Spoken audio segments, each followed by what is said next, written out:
First of all, my mom, when she heard me talking with him, said, Yaron, tell him that you're sick. Mom,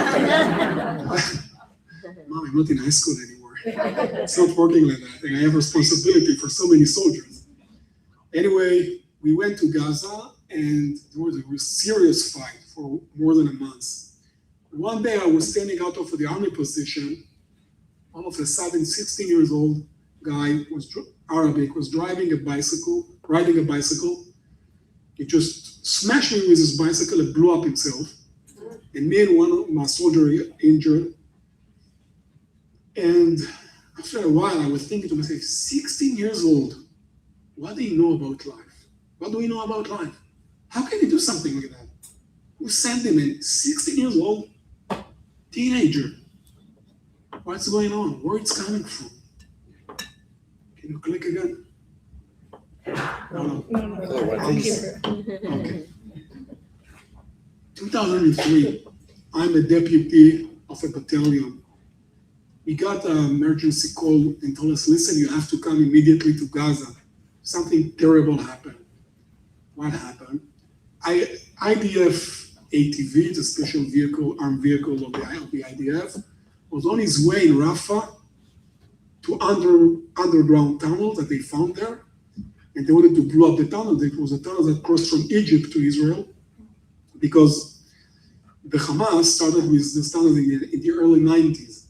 So they started usually, the first day they started just to smuggle things. They smuggled cigarettes, drugs, lion to the zoo, women's from Ukraine. But then they said, okay, if it's worked very good, so well with smuggling, why can't we use it for terror? So they were digging one of the tunnels straight to one of our army positions. And when one of our vehicles that was full of TNT was on his way to find this tunnel that blew up the tunnel, someone, a terrorist, shot an RPG and hit the vehicle, and the vehicle just disappeared because it was full of TNT. And nothing left on the soldiers.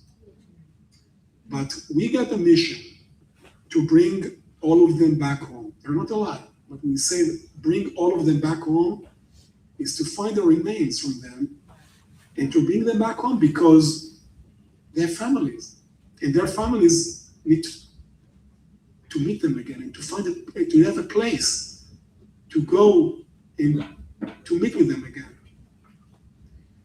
But it's not like finding remains in the center of Tel Aviv. This is in Rafah. A sniper is shooting at us. I lost 3 of my soldiers just by trying to research and to find. Okay, it's okay. That's what left from 5 soldiers.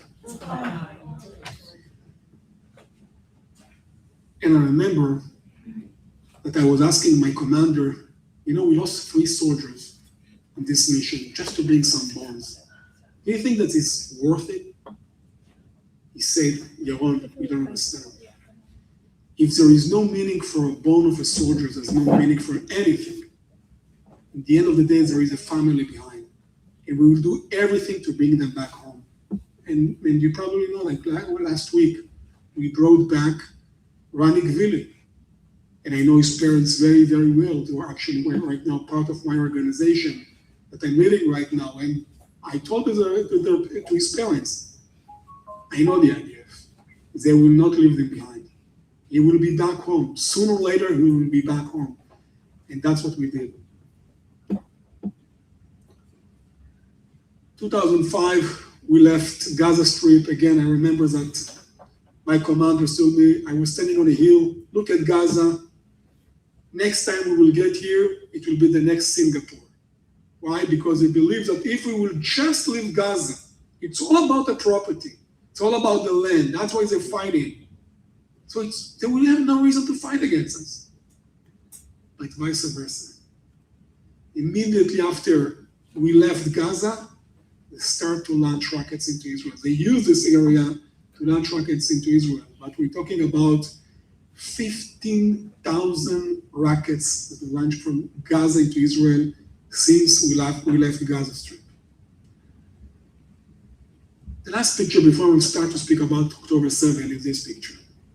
This picture, what you see here, this picture of some Arabic that crossing the border to Israel before October 7. Why? because we were sure that if we would just give them work, maybe the problem is they're not rich enough. Maybe we need to give them more money. Maybe we need to give them more work. Maybe we need to give them more opportunities. And that's what will make the change. If someone have enough money, so why should they, what reason do you have to fight against us? And you know what? Here, I'll tell you a story. You can find it on YouTube. Google it and you find it on YouTube, everything that I'm telling you now. There was a woman. Her name was Wafa Samir Bas. Wafa Samir Bas, 21 years old woman. Her gas system in her house wasn't good and it blew up and 90% of her body was burned.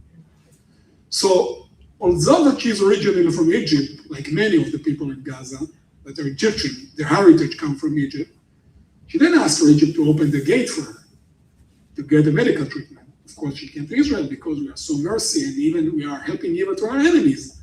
And we let her get it.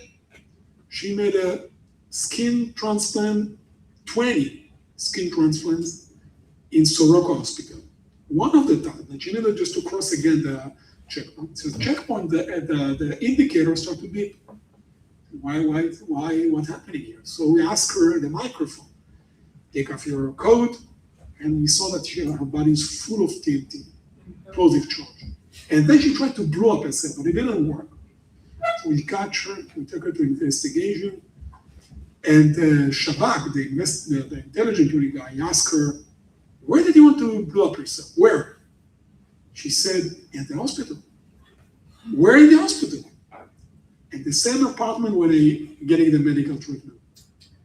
He said, what? Why? What? Is there something wrong about the doctors? No, they're amazing. Maybe the nurse, well, beautiful. They're treating me so well. So why? And she said, because my biggest dream is to be a shaheed. Shaheed means to blow up myself, to kill myself with Jewish people. So I remember that I heard the story and I saw the video. I was thinking to myself, what's going on here? I mean, you know, there is the Maslow pyramid. Have you heard about Maslow pyramid? In every culture, society, in the summit of this pyramid, there is a, big a goal. There is a willness. There is like this is at the top. What is the goal of her life?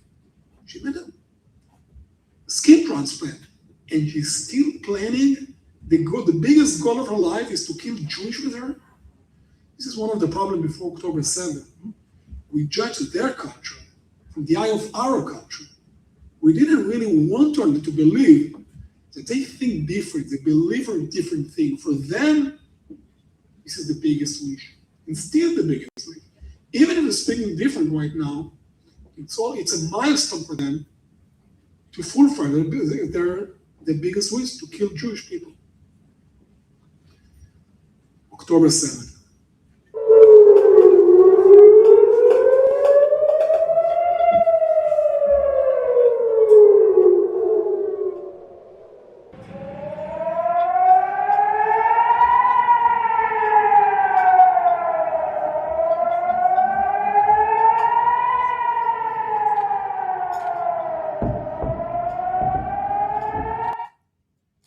This is a real video from 6/29, October 7th, all over Israel, because they started it by launching rockets into Israel. But what was amazing, that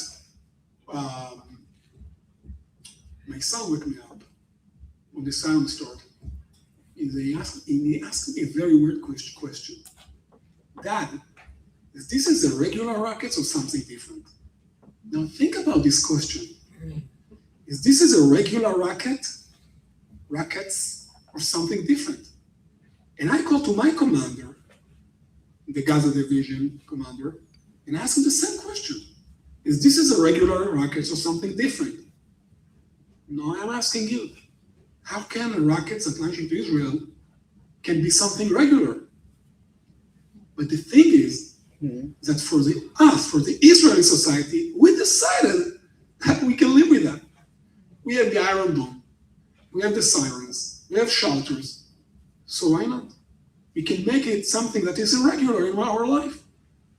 have a friend in Seattle. One day he came to Israel, and we sat in a coffee shop in Tel Aviv, because as you know, Tel Aviv is one big coffee shop. Actually, it started as a coffee shop and expanded to be a city. So we're sitting in a coffee shop in the evening, and all of a sudden, sirens start. So the people that were sitting around the table, said, again. They stood up, started to walk slowly, get into the shelter in the coffee shop. Immediately when the sound started, everybody came out, sat again around the table. And the guy that was sitting next to me, he was so upset. He called to the waiter and said, waiter, come here. The waiter said, well, what's wrong? Why my coffee is cold? So my friend asked me, what was his question? He asked, why my coffee is cold? Are you nuts? There was rockets that just blew up above our head, and he cares about his coffee? And I tried to explain him, the Israeli mentality, we don't want nothing to interrupt our life, and that's fine, and we're living with that. And he said, you don't understand what's going on in your life? That you're letting that happen and going back to life like as normal? We didn't understand. Because we decided that it will be part of our life. And by the way, the Hamas, they just took advantage of this decision and said, okay, if this is part of your life, at the end of the day, it will be the end of your life, because we will just use this time to build our abilities and capabilities to October 7th. That's what they did. So, usually, I don't know if I will tell you that there's a rocket that are launching here now to Miami, everybody will find a place to hide. The problem with my kids is they went out because they want to see how the Iron Dome is hitting the rocket. So I said, okay, get in. And I said, okay. I called to my commander. My commander told me, listen, I think that this is a regular rocket, but if you want, you can come. You don't have to. I think this is take 1 hour and that's it. You can stay at home and you can come. You decide what you want to do. And I said, okay, we'll come. Maybe it will take like 30 minutes, 1 hour, just rockets, and the same like happened before. So it took me like 15 minutes to find my uniform because I'm in reserve, not in the active duty anymore, and 15 minutes to close my belt because I'm in reserve and not in active duty anymore. And I started to drive. And I was doing my way to Gaza, to the Gaza Division Base Command. Usually it's supposed to take me like 1 hour from my house to the Gaza Division Base Command. 20 minutes later, an police officer, blocked the road and told me, you cannot move from here. I said, why? He said, there is a shooting. I said, yeah, I can say there's a shooting, but it's okay. He said, no, you don't understand. There's a lot of shooting. And I said, you don't understand what's going on. This is just a rocket. So I said, okay, I will try to find another place. And I tried to find another place, but the police officers not this way again.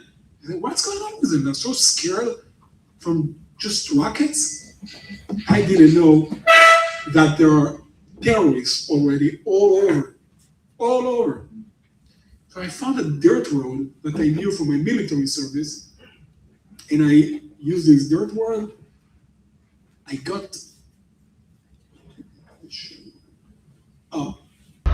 We'll skip that.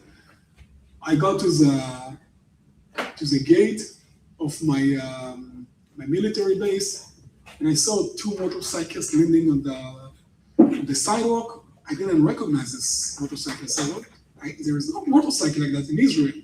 I didn't know that it belonged to the Hamas. And one vehicle like this that the Hamas used, and I was sure, and I saw one of our soldiers lying on the road, next to the gate of the base, and I was thinking that maybe they shot at him and they escaped. I didn't realize that they already penetrated into the base, and there were more than 40 terrorists inside the base that already fighting. So I checked his pulse, so that he's not alive anymore. I took his gun, I crossed the gate, and they immediately started to shoot at me from 2 different places. I don't want to tell all of the story. We tried to get close, but they was keep shooting. There were many terrorists. We were shooting back. I called to my commander. He told me, Yaron, listen, don't even try to get to the operation room because there are a lot of terrorists around, they're surrounding us, and they blew out all of the radio stations here, so we can't even use the radio. There is emergency operation room, about 20 minutes from here. Drive there, go there, open this operation room, and try to coordinate our units and to understand the full picture and to stabilize the situation. I can get out of the operation room, try to get there. I said, okay. And I used again the dirt word because I still didn't understand that all of the road is full of terrorists. I just want to shortcut the way. And when I got to this base, I saw again bodies of terrorists and of the soldiers, and I said, how did they get here? How can they get so far from the border? I said, okay, where's the operation room? They opened the operation room, but it was empty hall, nothing there, just some chairs and tables. I said, this is the emergency room, the operation room of the Gaza division? What can we do from here? Anyway, I said, okay, I will take out my phone and I will start to call someone, one of my friends in the army, to try to understand what's going on, maybe to send them to some missions. And then my phone rang, I answered to the phone, and the phone was one of my friends. He lived in Kibbutz Nirim. His name is Shai Levy. He's a military commentator on TV. He told me, Yaron, you have to send someone here. They're surrounding our house. They're trying to break in. I am holding the handle of the door. If there is no troops that will come here, they will kill us all. I say, what are you talking about? Are you serious? This is a joke or you're serious? No, I'm serious. And then another call came in. A woman from Caesarea in Israel, that she got my phone number from one of my friends, and she told me, Yaron, my daughter, she was in the Nova party. I said, what party? What are you talking about? Yes, there is a party, and my daughter, she climbed on a tree, she's hiding there, and there are terrorists under the tree that are trying to find her. She sent me her location, sent someone to save her. I didn't understand what party she's talking about. She sent me the location, and then another call came, and another call. I said, wow, that's a real big mess. So I started to use my own phone to call to my friends in the army, where are you? Send some of your soldiers here, send some of your soldiers there. And I said, I have to coordinate between all of them. So one of my friends, he's in reserve as well, he came, he joined me. His name is Eli Dimentman. I told him, Eli, listen, I found a marker on the floor.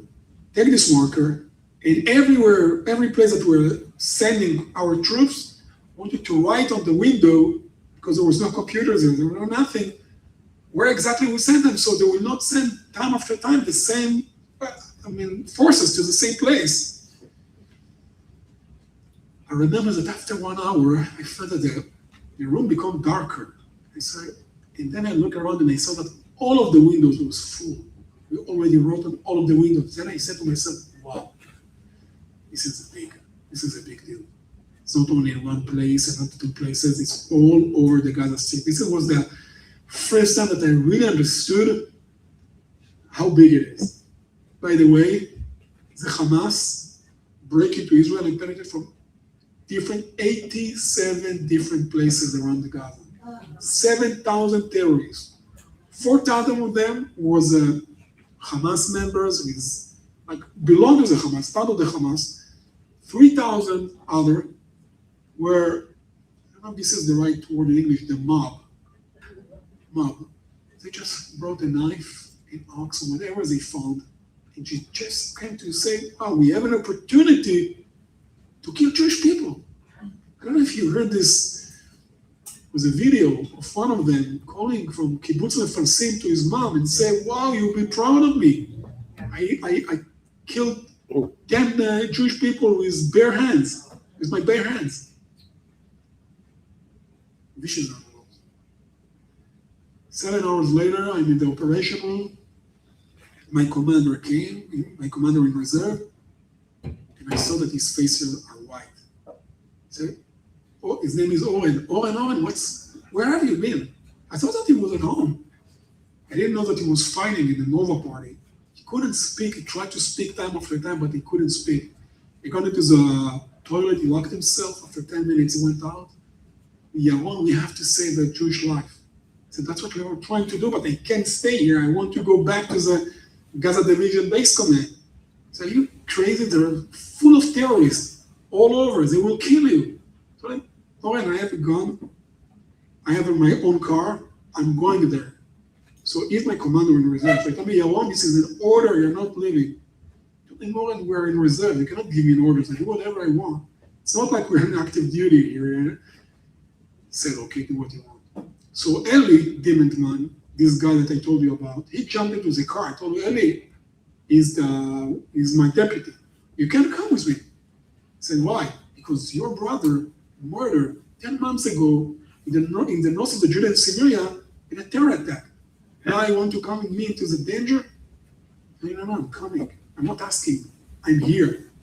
And Eli, I'm your commander. This is an order. I said, you're my commander in reserve. I'm in reserve. Don't give me orders. I will do whatever I want. And 3 young girls in the reserve as well joined in the car. They said, we're coming with you to the operation room.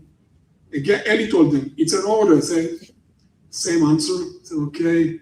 A bunch of crazy people now is me in the car. I will drive. Left this base, and I never really expected it. I didn't expect to see what I saw on the way to the space. All of the road, usually it's if we use the road, it's taking like 15, 20 minutes to get to the base. It took us more than an hour because the road was full of bodies, of citizens, Israeli citizens. Most of them was participating in the normal party, terrorists, soldiers, burning cars. I was shocked. I was really shocked. My friends in the car were shocked. We didn't really believe what we were seeing. We need to grab some of the bodies to move forward. By the way, I have show you a video of 3 days later without the bodies. Just how the road looked like 3 days after the IDF pushed the cars on the side so we can use the road. This is how the base looked like inside. It's for my car.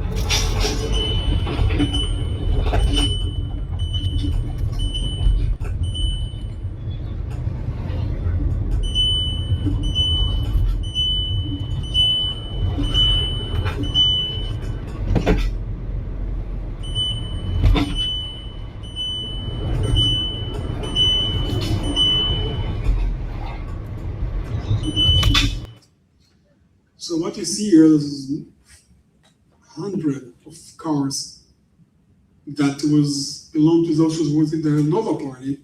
And they tried to escape. Because the road is a bit high, they couldn't escape. So there was a huge traffic, and what the terrorists did, they just moved from one car to another and shoot the people inside the car, and then they opened the gas door and they light the cars. This is a monument. It's like part of the car that we just been there. So I got to the base. I saw my Gaza Division Base Command. I saw that he's shocked as well. He had a very hard day. Told him, okay, Avi, what is our mission right now? Give me a mission. I'm here. We're the first one to get to this base. What do you want us to do? So he said we have 3 missions. First one, to block. Actually, the first one was to evacuate all of the Israelis from their villages, because there's still terrorists inside the kibbutzim and the villages, and we want to make I forgot the word in English, but to take them out. Evacuate. What? Evacuate them, yeah, but I forgot another word. Never mind. Convoy, maybe a special convoy, take them out into a safe place. Second mission is to block the way of the terrorists back to Gaza. And the third is to try to find those terrorists that are still hiding in the open field because during the day we catch some of the terrorists and investigate them, and some of them told us, we had a special mission. They carry with them huge bags full of food, a lot of food, water, a lot of supply. They say, we have a mission to hide for 1 month and to wait to the counter-offensive, so we'll attack you from behind. So of course, this is one of the missions, otherwise we cannot even start to get into Gaza. Anyway, I worked all night. At 5:30 a.m., my commander told me, Yaron, I wanted to go into rest for 1 hour, 1.5 hours. At 7 a.m., we're going to make the first conference. All of the officers are just already getting to the base to take the decision for the next 24 hours. So I need you awake, and already awake almost 24 hours. Go and find a place, a spot to rest and come back. I got into my car. There was no room to rest because it was all bodies and in the base. I couldn't sleep because my body was full of adrenaline. So I said, okay, I can't sleep anyway. Maybe I can join to my friends and fight them or help them to save some other Jewish life in the kibbutzim and the villages. But everywhere I got, every place looked like that. There was no one to save. Every kibbutz, every village that I drove, I used my own car. I saw that disaster. At one point, I got to one of the villages. At this point, when I stood here, I collapsed. My knees, my body couldn't carry all of this thing that I saw. I started to vomit, and I felt like I'm losing my mind. So there was a rabbi, IDF rabbi, that he was dealing with the bodies. He carried me, helped me to stand up. He took me to the car, and he drove back to the Gaza Division Base Command. I got to the operation room, and we were just about to start this conference. So my commander told me, he looked at me, he saw like my face, and I was shocked. He told me, Yaron, you can't stay here. I wanted to go to relax. I told him, I'm not going to try to sleep again. I want to do something. So I told him, listen, I want to send you to another mission. There is a base, military base, not so far away from the Gaza Division Base Command. And I wanted to start to coordinate with them the next mission of the IDF. Get there, do the mission, and come back. I hope that you will feel better. On my way there, I saw the first picture of victory. We're talking about 24 hours after October 7th started. October 8th at 8 a.m., 7 a.m. in the morning. And I wanted to see how the first picture of victory, in my perspective, looked like.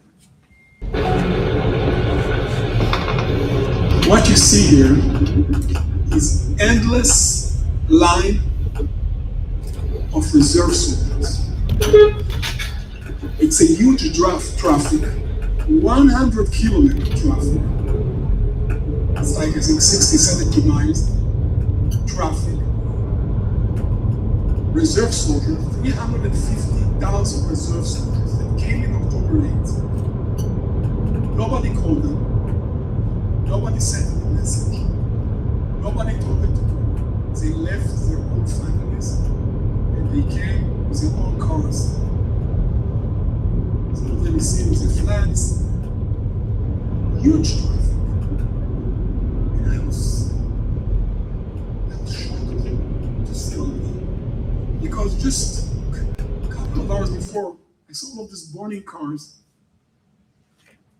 And at that moment, I don't know why, but words that I was just saying on Friday nights, and I say every Friday nights, come up to my mind. It's the word from the Lechadodi.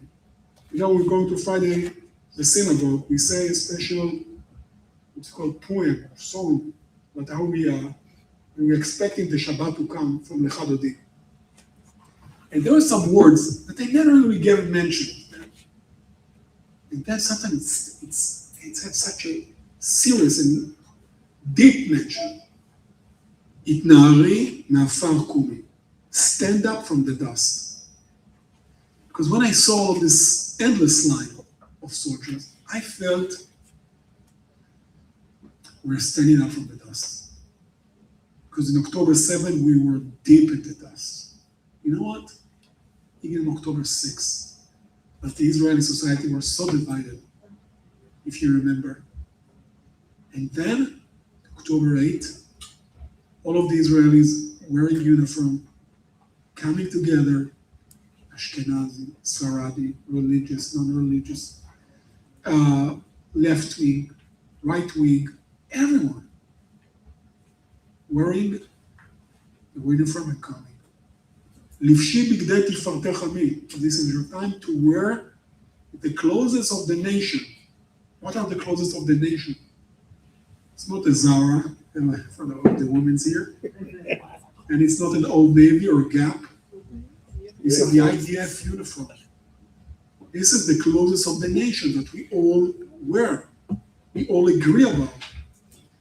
Aliyad ben Ishai bet Alachmi, the same like Ben Ishai King David. Why like King David? King David has two names. The first one is David, but the second name is Adino Ha'etzli. Adino Ha'etzli in Hebrew means the gentle of the wood. Why the second name was the gentle of the wood? Because in his private life, he was very gentle, writing songs, poems, wanted to educate his kids, spend time with his wife or with his wives. Leading this country, the Israeli nation, learning Torah, gentle life. But once he was getting into a war, to a fight, he was strong like a wood. This is who we are, the Jewish people. We hate to fight. We hate wars. This is not part of who we are. This is not our goals. We want to live a gentle life. We want to come and travel to Boca Raton. We like to make exits to learn Torah, to raise our families, our kids, gentle life. But once we get into a war, we're strong like a wood. Korva el nafshi geala. Geala is geula, the redemption. So how does redemption look like? This is like the story of old man riding a donkey, coming out from the fog. Korva. Korva is meant to come together, to get close to each other. This is how redemption look like. And for me, this picture of these soldiers, that's exactly those lines. Second picture of victory, I saw 1 week later. I want to see how it looked like. Wait. No.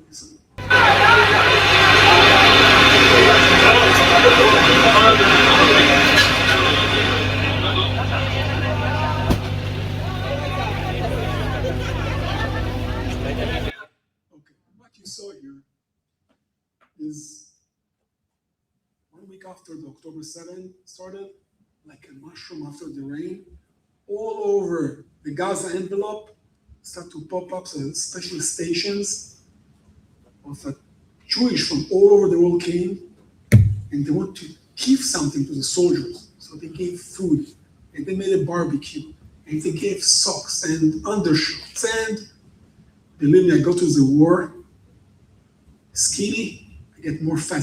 I get more fat than I get. If I were just getting into Kibbutz Saad, just 5 kilometers from my base, my car was empty. When I got to the gate, it was like 20 sandwiches inside. They just want to come and to do something, to give something, to say, you're not alone. This is not the fight of the IDF. It's the fight of all of the Jewish people all over the world. Everybody felt like that. Everybody. And they want to try to tell to the soldier, you can look forward. If you look backward, we are here. We are here with you. You are not alone. Just in this place that you saw, 15,000 hamburgers per day. Crazy. That's we become so fat. It says, from my parents' house, every Friday, my mom was picking from all of the neighbors. They were cooking, and the army vehicle coming, took the food, put it behind, taken straight to Gaza. Our community did that. Yeah. With a lady in Israel, we were sending money to a lady in Efrat, and we were doing that. Now, it's not that there is no food in Gaza for the soldiers. There's enough food. But the soldiers, when they get a home food, even if it's Ashkenazi food without flavor, or Sephardic food with a lot of flavor, too much flavor and spicy, and even if after like half day of driving, and maybe it's not fresh anymore, and all of the soldiers getting dysentery. At the end of the day, what they really care about is the words that it was writing on the package. The feeling in the heart is you're not fighting by yourself. You're not fighting alone. And that all of the Jewish people all over the world is with you. The third picture of victory I actually saw inside Gaza.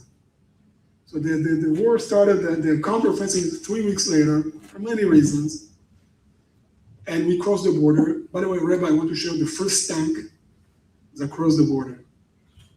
Do you recognize the flag? The Chabad flag? So I got in, this is me inside Gaza, and the picture of victory inside Gaza, actually I saw inside this house. This house has belonged to one of the Hamas leaders. And we had a mission to catch this house, to stay there for 24 hours, and then to move forward. That's how it looked like this is from the camera.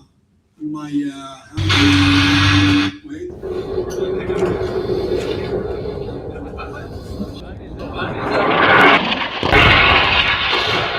This is how fighting.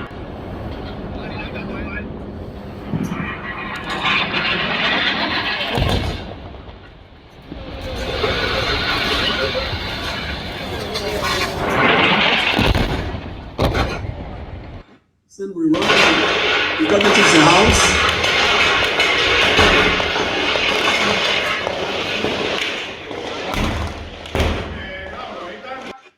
Anyway, fighting, this is how it looked like when we're fighting inside. Okay, now, this is me standing here next to the house. So usually, when you're getting in one of the houses and you want to stay there, the first thing that you're doing to take a sandbags and put it on the wall, in the windows, at the windows, because you don't want the snipers to shoot the soldier. This is the first thing that you're doing. But when we got in, the first order that the division commander, the brigade commander gave to the soldier was, listen, I want you to take out of your vest what they gave you before we crossed the border. And I was thinking, what? What he's talking about? What exactly he gave them before we crossed the border, that this is the first mission and not putting the sandbags on the windows?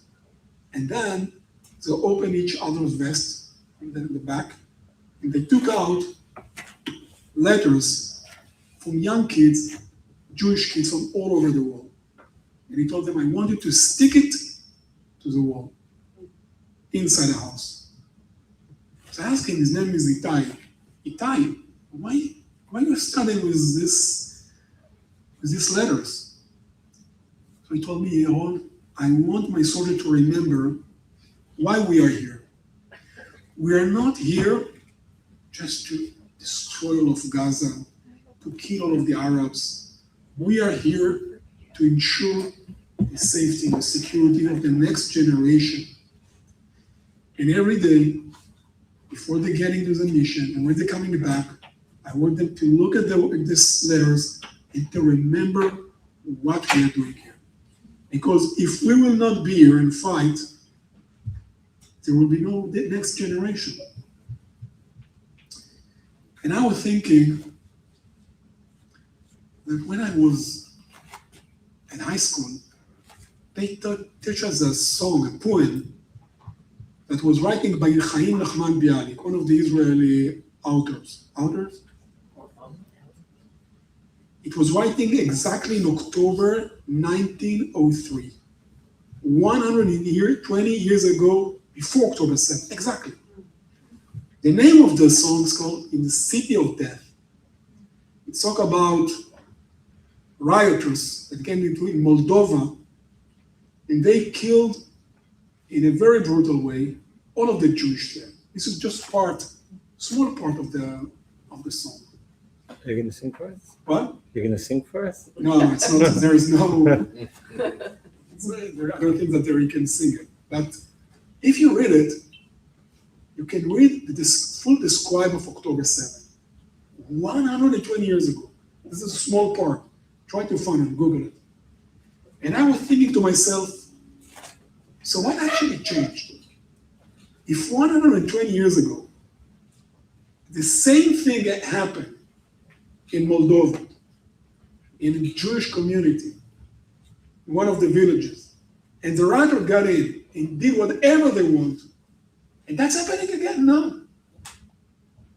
So what actually changed? There is one line here, and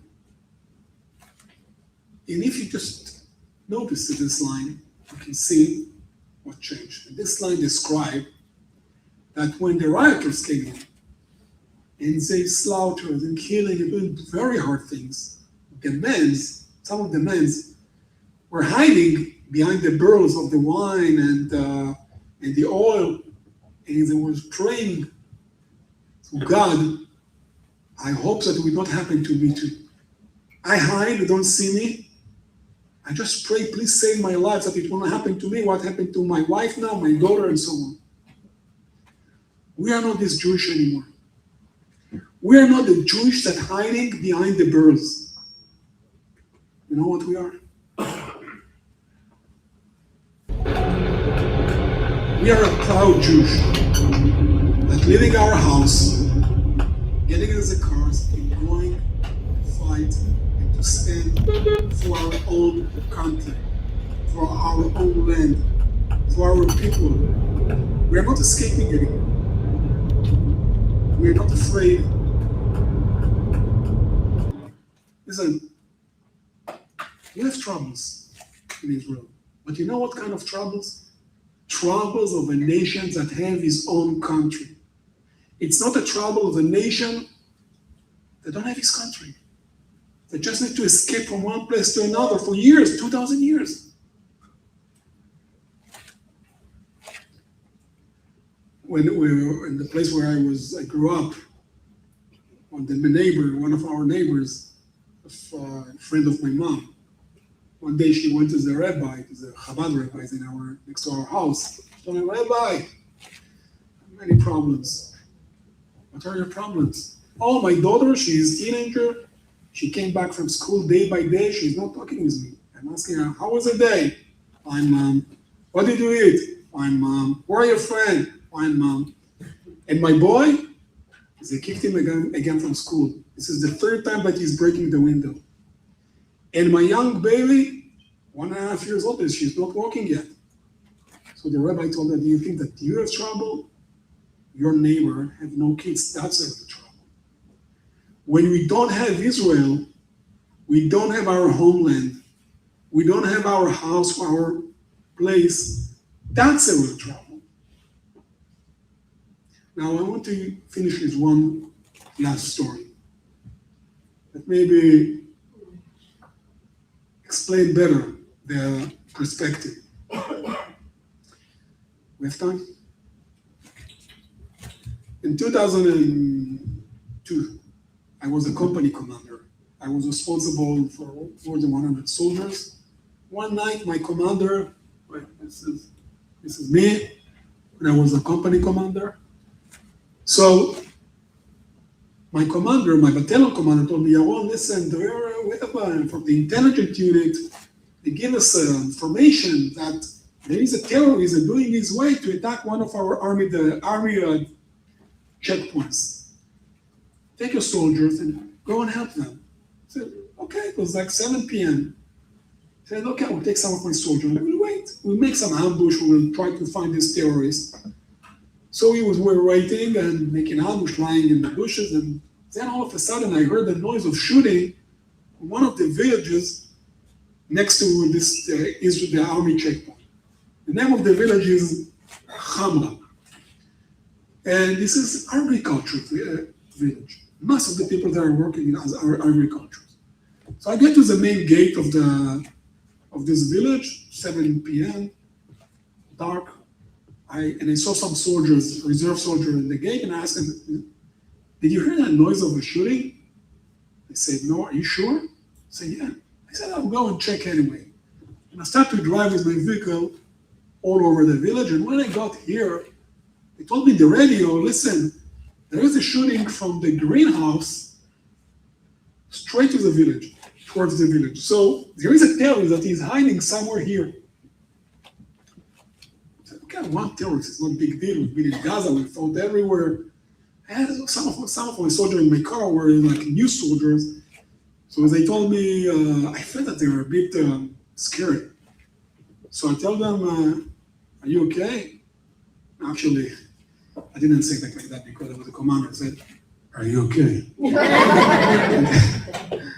And I said, yes. I told him, listen, it's one terrorist. In 8 p.m. we have dinner. I want to get a time to dinner. We're gonna kill him and go back to dinner at time. I don't want to miss dinner. I'm very hungry. I said, okay. So we go to the other side.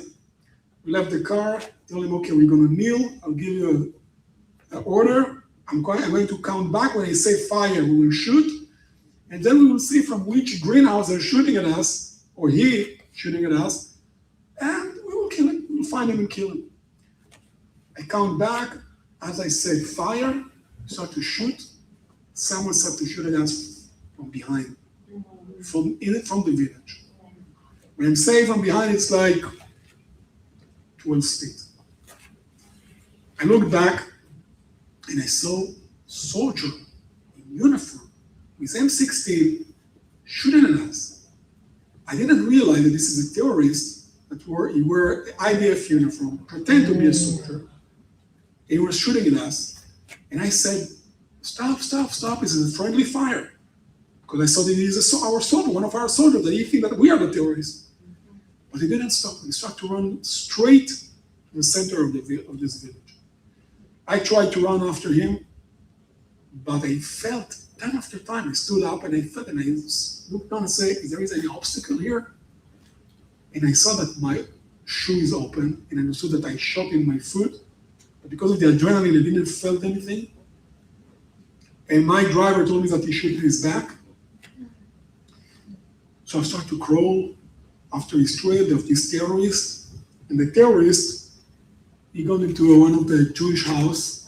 And in the balcony, the small balcony, there were a mom and her daughter, 11 years old, sitting in a wheelchair. It was a disabled. He shot both of them and grabbed them to the house and shut the door. And I got here, crawling, climbed the stairs, got to the door, opened the door, shot the terrorist, and I lost my conscience. And then they took me with the mom and the daughter that were still alive. This is the mom and the daughter. This is the terrorist, officer of the Palestinian Authority. And this is me on the stretcher, coming out from the helicopter, out of the helicopter. Took me to a surgery in the hospital in Jerusalem. And when I woke up from the surgery, the first thing that I saw is my dad looking at me like that. So for me, when I was a teenager, if I was open my eyes and I saw my dad looking at me like that, it means that I'm in trouble. I said, Dad, what's happened? I didn't remember. So he told me, there was an attack, you were there, you're injured. I said, wait. What about the mom and her daughter? I said, unfortunately, they died. I felt very, very bad. I said, wow, how could it happen? How could it happen? 2 weeks later, they made a kind of rebrief to try to learn about what happened and to research. So they appointed some generals from the IDF to learn and to understand what are the results of this attack. So they took me in the ambulance from the hospital. I was in a stretcher, in a wheelchair. Took me to the same village, 8 p.m., took me out. They asked me a question. Where are you? Where have you been? Or the terrorists? And then all of a sudden, someone from the family came, the family of the mom and the daughter, and he asked me, are you the commander of the soldier here? He said, yeah, I was the commander. Then he pointed at me and said, this is your fault. You didn't come in time. And when he said that to me, I said to myself, he's right. This is my fault. I didn't come in time, and I decided in this moment that I'm not going back to the army. I'm not going to lead the soldiers anymore. I don't deserve to lead the soldiers anymore. This is my fault. They took me back to the hospital, from then back home, and 1 month later, a new battalion commander came to my house because they decided to kick out from the army the battalion commander, the brigade commander, the division commander, because of what happened. And he came with the papers and he told me, listen, Yaron, you did the investigation, you are fine, you're the only ones that got into the village. In fact, it can happen. I want you to come back after you are recovered and to be the commander again of this company. It was Jonathan. I said, Jonathan, sorry for my French, but he said, don't bullshit me, I know the truth. This is my fault. He said, no, he tried to convince me. He came again 1 week later, kicking him out from my house again. Third time he came, this time I took my dog out and said, go away. I mean, no, listen. I'm not going to convince you again. But I want to offer you something. 2 weeks from now, there is a special delegation of the IDF, officer from the IDF, to Poland. It's called Witness in Uniform. We're sending you to learn about the Holocaust inside the concentration camp. I want you to join them. And when you will come back, give us the last answer. Whatever you say, I will take it. And I said, okay, I will do it. So I joined them. We were in Poland. 4 days later, after 4 days, like from one camp to another, the commander of the delegation, this guy, he told us, we're going to make a change. We're not going to stay in Poland. We're going to fly to Italy. I said, why? What we lost in Italy? You know, we said during the World War II, there is a Jewish battalion that was fighting under the British Army before Israel established. But there was a Jewish battalion fighting under the British Army against the Nazis in the north of Italy.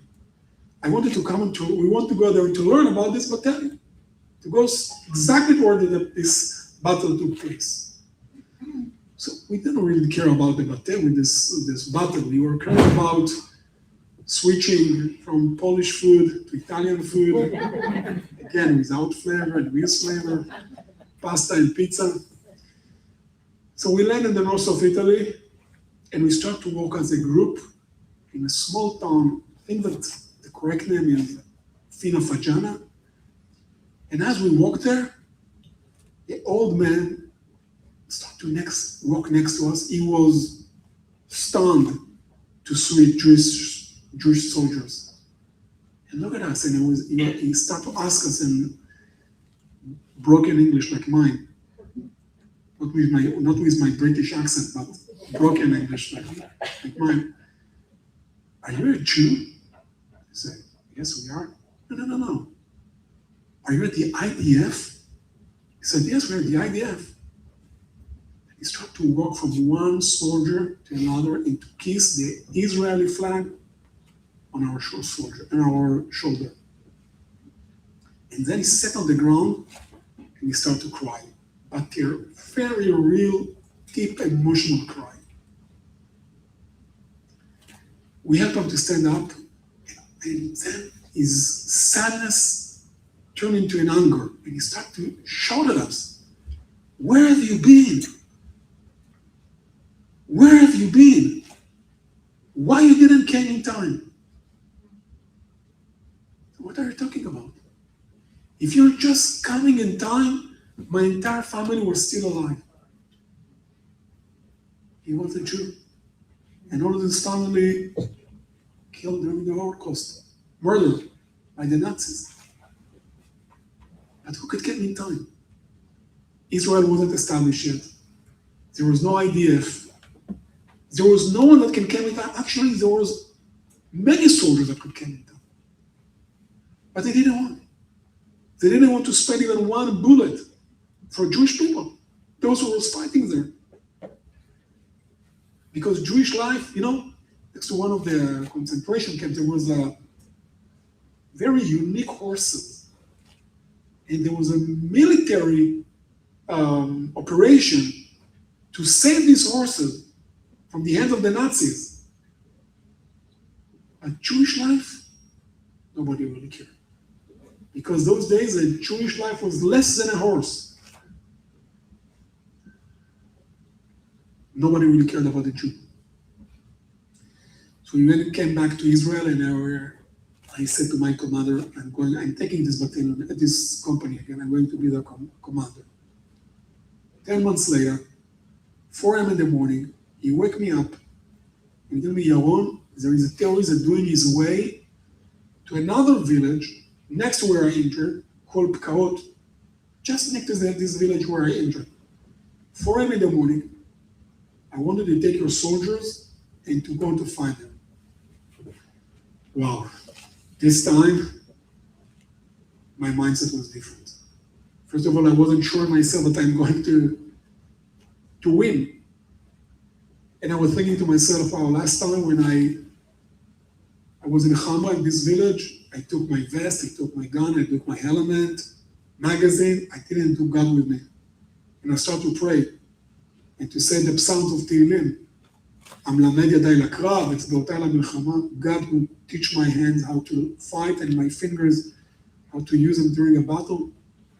And I pray with God, God, join me. This time I have a lot of place in the vehicle. Just join me. And I got to the gate of this village. I sent some of my soldiers inside, and I start to walk up after the trails of the terrorists. 4 a.m., high bushes after the winter. In Israel, there is a winter. And all of a sudden, I saw the terrorist waiting to us with the AK, but this time he was with his back to us. We shot at him, we killed him. It took like 2 more hours to walk and to see around to see there is no other terrorists. I took my soldiers inside and I made their first rebrief 2 hours later. And stood in front of them, and as I was talking with them, I felt that someone is tipping my shoulder. I looked back and I saw a young woman with her baby and plastic bag with candies to the soldiers. She told me, "You're the commander of this soldiers?" I said, "Yes, I am." "Why?" She said, "I want to say thank you." I said, "Thank you. Thank you for what?" Then she said, "You came just in time." Wow. And when she said these words, I felt that someone is slapping me. And I said to myself, of course we can. Because now we have an army to the Jewish people. Now we can fight. Now we can come. Yeah, sometimes like how happening October 7th. We're making mistakes, but in the end of the day, we have God, we have our country, we have our soldiers, we have those who can protect Israel. And by the way, that's giving a very big perspective about life and about my mission in the army. The first thing that I learned is I'm not, in Hebrew there is a word called noseh. You know what is noseh? Noseh in Hebrew. What? Noseh nada. It's in Spanish. Noseh I don't know. is subject in Hebrew. But noseh is another meaning in Hebrew, to carry. And I said to myself, when you serve in the IDF, you are not the subject, you are not Hanose. You're Nose, you're a carrier. You carry a mission. It's not about you. It's about the mission that you carry. And that gave me a very big perspective about what I'm doing and why I'm doing what I'm doing in the Army. The second thing, from this day, I was asking myself time after time, every time that I get into a new role in the Army, even after I finish the Army, where should I be just in time in my life? What is the right in time in my life that I need to decide? What is my next role? Where should I be next in time for my community? Just in time for my community, to my friends, to Israel. What decision I take after I finish my Army service? To go to business, to make business, or to go to do good things to Israel? This is what I decided.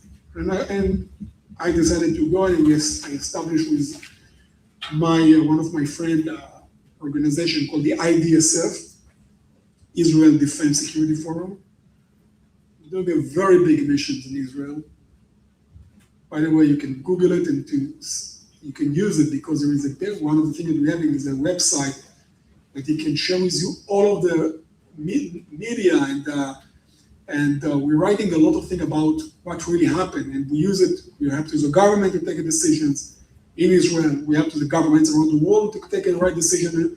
When there are more than 60,000 members, former officers from the IDF, Shabak, Mossad, and so on, part of this organization, we're doing tremendous thing to Israel. So first of all, you can use this website. It's not cost money, nothing. You can. What's it called? IDSF, Israel Defense and Security Forum.